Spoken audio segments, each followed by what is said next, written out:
Hello dear students, welcome to the official YouTube channel of the home academy. आज की video में हम जो टॉपिक डिस्कस करेंगे वो होगा नेचुरल रिसोर्सेज से। आपके सिलेबस में मेंशन किया गया है रिसोर्सेज, और पार्टिकुलरली अगर हम बात करेंगे तो वो वाटर कंजर्वेशन डिस्कस किया गया है। तो यहाँ पर जो हम इसी टॉपिक को पढ़ेंगे, बट पहले हम नेचुरल रिसोर्सेज के बारे में जानेंगे कि नेचुरल रिसोर्सेज क्या है। देखिए, नेचुरल रिसोर्सेज जो है वो मटेरियल है which is gifted by the nature. वो मटेरियल है जो मैन मेड नहीं है, हमें कुदरत से मिला हुआ है और हम इसे यूज करते हैं अपनी डेली लाइफ में। जैसे कि हम बात करें इस मटेरियल से रिलेटेड कौन कौन सी इंडस्ट्रीज हैं, माइनिंग इंडस्ट्रीज हैं। हम नेचर से जो है रिसोर्सेज जो हमें मिले हैं हम उनकी माइनिंग करते हैं। पेट्रोलियम है, जैसे पेट्रोलियम इंडस्ट्री है जहाँ से हम पेट्रोलियम की एक्सट्रैक्शन करते हैं। फिशिंग करते हैं, हंटिंग करते हैं, and forestry are the general considered as a natural resource. तो इन चीज़ों को जो है हम कंसिडर करते हैं कि ये हमारी नेचुरल रिसोर्सेज है। नेचुरल रिसोर्सेज को अगर हम क्लासिफाई करेंगे तो हम दो टाइप्स में करते हैं। तो ये देख लीजिए, आपके पास जो है कुछ ऐसी रिसोर्सेज जिन्हें हम कहते हैं ये हमें नेचर से मिलती है और ये नेचुरल रिसोर्सेज है। इसमें आप देख सकते हैं वाटर रिसोर्सेज है, हमारे एनिमल्स है, प्लांट्स है, ठीक है, इस तरीके से फॉरेस्ट है। तो इम्पोर्टेंस क्या है नेचुरल रिसोर्सेज की, ये पहले जान लेते हैं, फिर टाइप्स पे आते हैं। Natural resources play significant part in our life, हम सभी जानते हैं। It will be really difficult to imagine a world without the natural resources.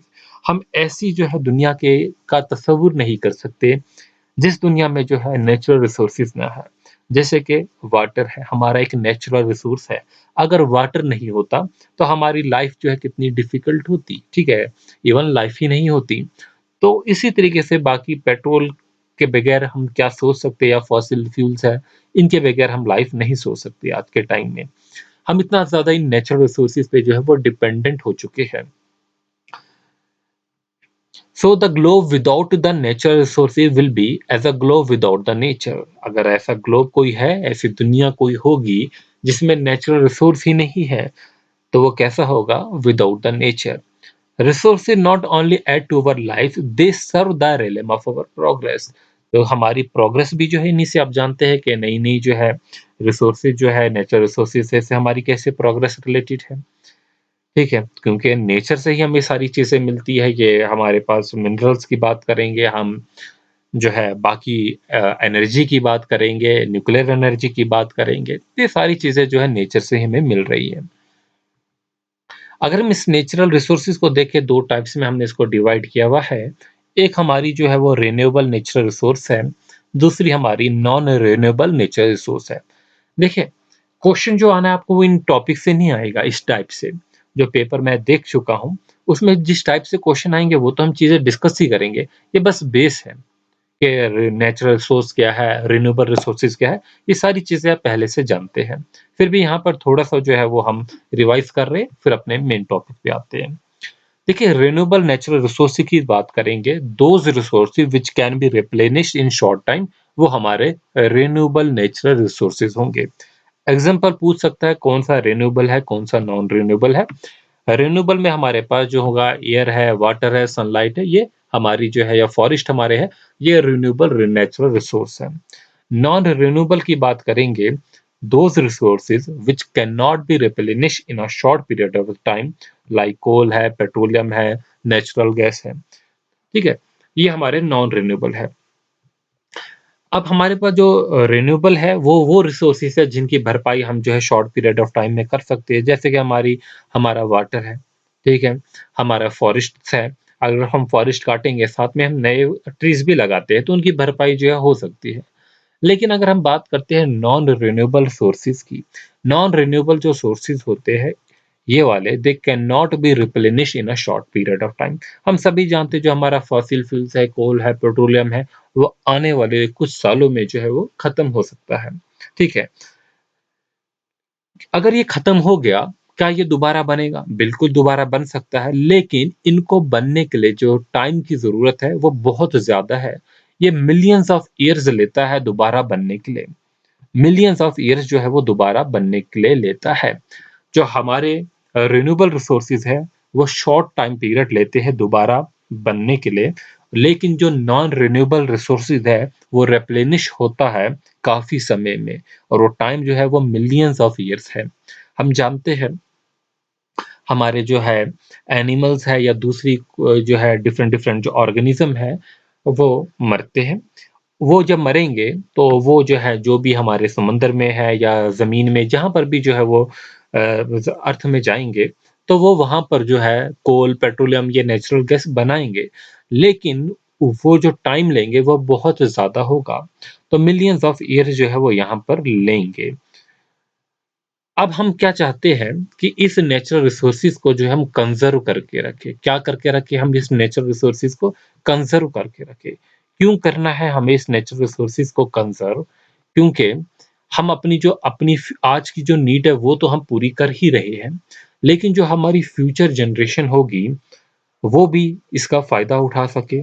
अगर हमने आज ही ये नेचुरल रिसोर्सेज को जो है वो कंप्लीट जो है इसको ख़त्म कर लिया, तो फ्यूचर में जो है प्रॉब्लम हो सकती है। तो यही हम देखेंगे, जैसे ये पढ़िए ये paragraph, as the human population is continuously growing. हम जानते हैं ह्यूमन पॉपुलेशन जो है वो कंटिन्यूसली ग्रो कर रही है।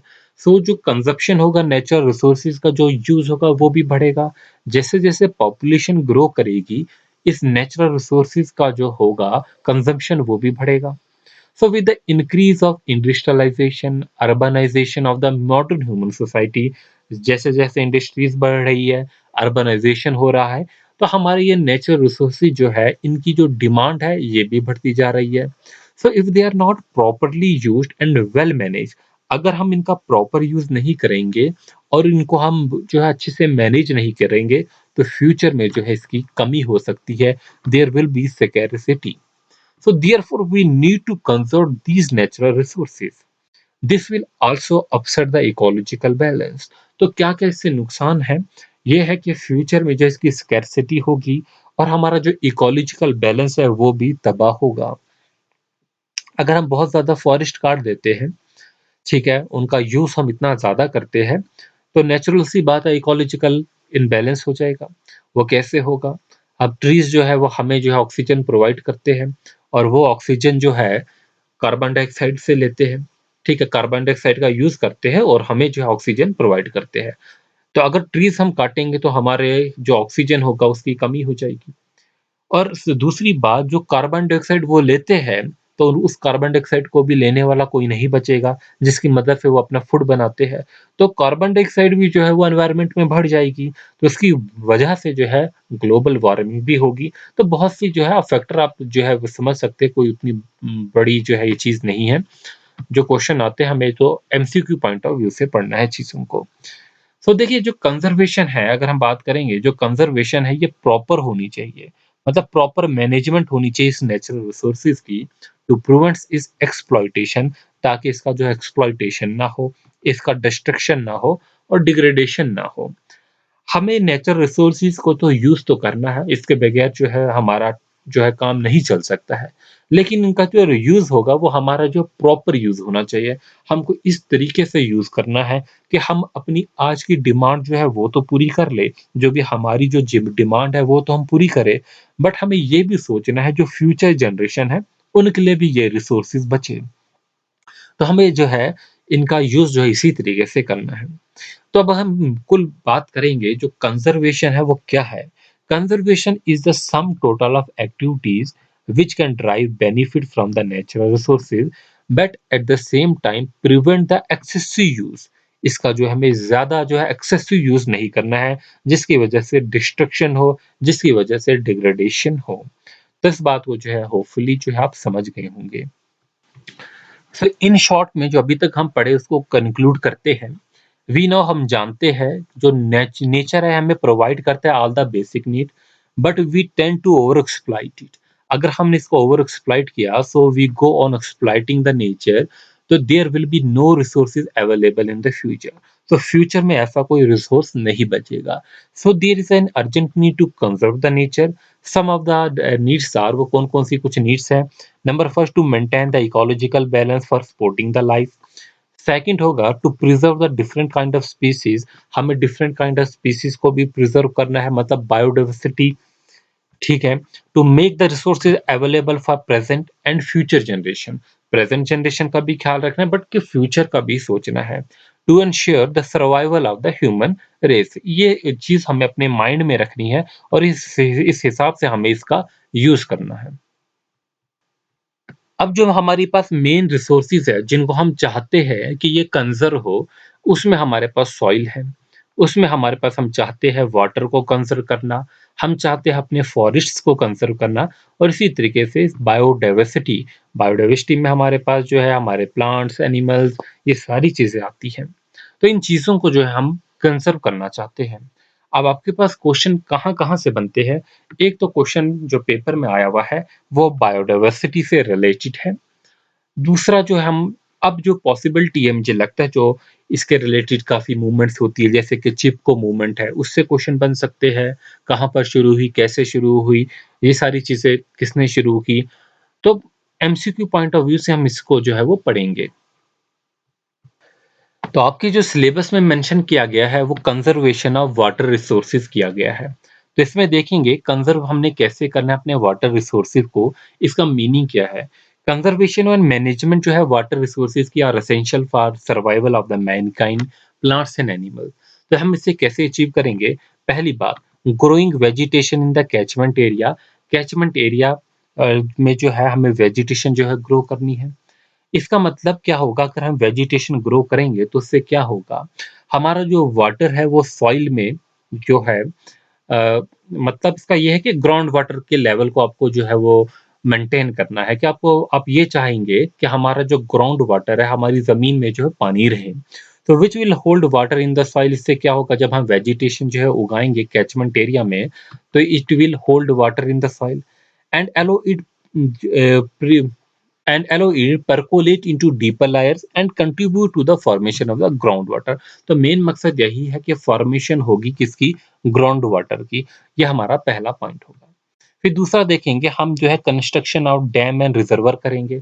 अब डैम और रिजर्वर की जब हम कंस्ट्रक्शन करेंगे हमारा इससे क्या फायदा होगा, कि ये रेगुलर जो है वो सप्लाई करेगा, रेगुलेट करेगा सप्लाई ऑफ वाटर हमारे खेतों में, हमारे फील्ड्स में, as well as energy generation, energy भी जनरेट करेगा थ्रू द हाइड्रो इलेक्ट्रिसिटी।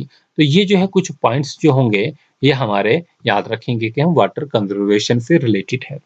फिर जो है जो हमारा सिवेज है should be treated and only clean water should be released into the reverse.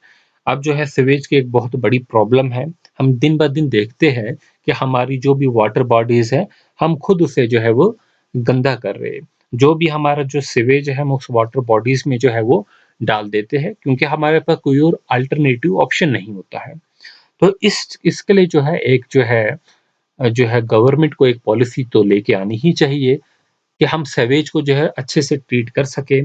Sewage जो है should be treated and only clean water should be released into the reverse, ताकि हम अपना जो रिवर्स है उसमें सिर्फ क्लीन वाटर जो है वो दे सके। आज जो है हम अपने रिवर्स में जो है सारी गंदगी जो भी होती है वो सारी हमारे रिवर्स में जाती है। तो ये जो है एक बहुत जो है बड़ा मसला है। फिर इसी से रिलेटेड जो है हम आपके पास जो है क्वेश्चन आएँगे, जैसे कि इसमें वाटर कंज़र्वेशन से जो है हमारी गंगा का आ सकता है क्वेश्चन, ठीक है? तो जैसे कि क्लीन गंगा मिशन शुरू हुआ था, बट उससे इम्पोर्टेंट जो है आपको पार्टिकुलर जो लिखा है कि जम्मू एंड कश्मीर से रिलेटेड, तो आपको यहाँ पर जो है डल लेक से आ सकता है। क्योंकि डल लेक के लिए जो है जो है वो शुरू किया गया था नेवी के साथ मिलकर, तो वो हम उसमें उसके एमसीक्यू जो है कवर करेंगे। ठीक है, उसके बारे में भी अलग से पढ़ सकते हैं। फिर जो है judicious use of water in our day to day life. फिर नेक्स्ट होगा रेन वाटर हार्वेस्टिंग, जो कि हम लास्ट में पढ़ चुके हैं इस पे पूरी वीडियो कि रेन वाटर हार्वेस्टिंग का मेन मकसद क्या है, कि जो भी रेन से वाटर आता है उस वाटर को जो है हमें अपने डोमेस्टिक यूज़ के लिए जो है सेव करना है, उसको स्टोर करना है, तो हम उसका मेथड जो है वो सारा कुछ देख सकते हैं। तो यहाँ पर भी मैं दिखा देता हूँ, आपको ये देख लीजिए, ये रेन वाटर हार्वेस्टिंग के डिफरेंट डिफरेंट मेथड्स है, तो ये आप पिक्चर देख सकते हैं। तो नेक्स्ट जो होगा व्हाई वाटर कंजर्वेशन। अब आपके टॉपिक जो दिया गया है वो वाटर कंजर्वेशन ही दिया गया है। तो वाटर कंजर्वेशन की हमें ज़रूरत क्यों है? देखिए, अगर हम बात करते हैं आज, टुडे जो अर्थ हमारी है is needed water, is need of water conservation. हम जानते हैं, जो हमारे हमने सोलर सिस्टम पढ़ा था, प्लैनेट्स पढ़ा था, और हमने ये देखा था जो हमारा अर्थ है इसे हम ब्लू प्लैनेट कहते हैं। ठीक है, ब्लू प्लैनेट कहते हैं कि इसमें जो है वाटर अवेलेबल है। इतना ज़्यादा हमारे पास वाटर है, फिर भी हमको इसकी कंजर्वेशन की ज़रूरत पड़ती है, क्योंकि जितना भी हमारे पास वाटर है वो सभी जो है वो हमारे हाँ, यूज़फुल नहीं होगा हमारे लिए। टुडे अगर हम बात करेंगे, earth is in need of water conservation as a quantity of water is going down day by day. Though we say that Earth is a blue planet, the reality is only 3% of the total water available is fit for drinking. जो भी हमारे पास available water है उसमें से सिर्फ 3%, कहीं कहीं 2% लिखा होता है। तो जनरली एक मैं जनरलाइज्ड बात कर रहा हूँ कि 2 से 3% जो वाटर है वो अवेलेबल है फॉर ड्रिंकिंग। बट अगर हम उससे भी बात करेंगे, जो हमारा 2% है, जो 3% है, उसमें भी 2.997% जो है वो हमारे पोलर आइस कैप्स में है। ठीक है, जो कि हम यूज नहीं कर सकते, वो लॉकअप है वहां पर। फिर हम बात करते हैं, जो अवेलेबल हमारे पास वाटर है सिर्फ 0.003% वाटर है हमारे पास अवेलेबल, जो हमारे जो है जो फिट है for drinking. So is there in the form of surface water है, ग्राउंड वाटर, इसमें हम सारे वाटर को मिलाएंगे चाहे वो सरफेस पे या ग्राउंड वाटर, तो कितना है 0.003% है। और ये रेट जो है फिर जो है वो कम होती जा रहा है, क्योंकि इसको भी जो हम पोल्यूट कर रहे हैं। तो इस वाटर को हम कैसे पोल्यूट कर रहे हैं? तो वाटर पोल्यूशन से। तो वाटर पोल्यूशन के एक मेजर ग्लोबल प्रॉब्लम है, खाली इंडिया की ही बात नहीं, हर जगह की ये प्रॉब्लम है, मेजर ग्लोबल प्रॉब्लम है, which requires ongoing evolution and revision of the water resource policy at all the level. So it has been suggested that it is a leading worldwide cause of the death and diseases. बहुत सी diseases जो है हमारी water pollution से होती है, बहुत ज़्यादा diseases जो है वो वाटर पोल्यूशन से होती है। देखो, अगर इन्हीं डिजीजेस की हम बात करते हैं कि कौन-कौन सी वो डिजीजेस हैं, जैसे कि उनमें पहली हमारे पास आती है Minamata disease. Minamata disease है, याद रखेंगे, it is called due to the methyl mercury. Methyl mercury की वजह से होती है, जो कि वाटर में जाता है। ये किस वजह से? इंडस्ट्रीज़ की वजह से। ठीक है, सबसे पहले जापान में 1953 में देखी गई है। फिर हम बात करेंगे दूसरी डिजीज़ जो है इटाई इटाई डिजीज़ है। ये जो डिजीज़ है due to the heavy metal cadmium. तीसरी डिजीज़ हम देखेंगे फ्लोरोसिस डिजीज़ है। किस वजह से होती है? Due to the excess of fluoride content. ये हमने जेकेएसएसबी की एक शिफ्ट में मैंने देखा हुआ है। ये शायद क्लास 4th में आया हुआ था। आप उसका पेपर देख लीजिए। वहाँ पर जो है हर शिफ्ट में एक ना एक जो है वाटर डिजीज़ आई हुई थी। ये वहाँ पर था क्वेश्चन। तो कोई ऑप्शन बनाए हुए थे, उनमें से 4 ऑप्शन में से इसका भी एक था।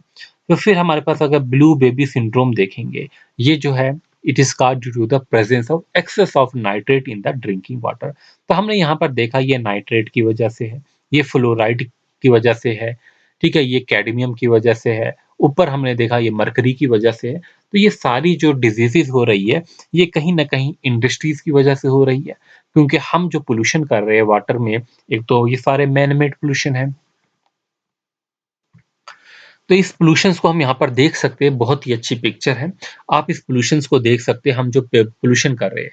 पहला लाइफ स्टेक और उनका वेस्ट जो जाता है, वो सारा हमारा वाटर बॉडी में जाता है।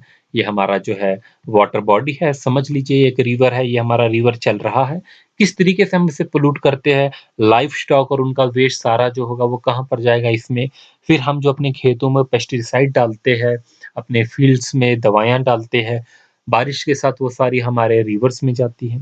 फिर हमारा वेस्ट जो भी होता है, जो भी गंदगी होती है वो सारा हम यहीं पर डालते हैं। चाहे हमने अपनी कार धोई, अपनी जो है कोई भी व्हीकल को वॉश किया, वो सारा गंद भी इसी में जाएगा। उसमें जो भी हम केमिकल यूज़ कर रहे हैं उसको धोने के लिए। फिर हमारा हाउस होल्ड जो सीवेज होगा वो सब यहाँ से जाएगा। फिर हमारा जो फैक्ट्री से वेस्ट निकलता है, फैक्ट्री से काफ़ी ज़्यादा वेस्ट निकलता है।